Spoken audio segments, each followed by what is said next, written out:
টাকা। আচ্ছা বাজান, 1 পিস ট্যাবলেট যদি 15 টাকা হয়, তাহলে 10 পিস ট্যাবলেটের দাম কত হয়?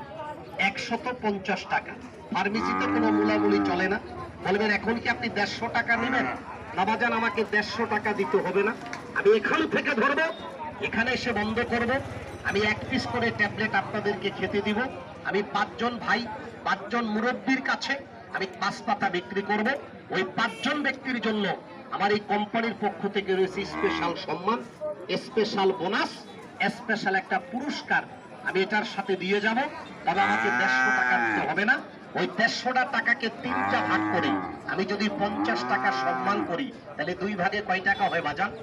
আমাকে একজন আল্লাহর বান্দা সর্বপ্রথম আমাকে একজন বাবাজি 100 টাকা দিবেন। আর প্রথম যিনি 100 টাকা দিবেন, আমি তাকে একটা স্পেশাল সম্মান, একটা বোনাস, একটা ইজ্জত আমি করব। জবানে ওয়াদা করলাম, একজন বাবাজি আমাকে 100 টাকা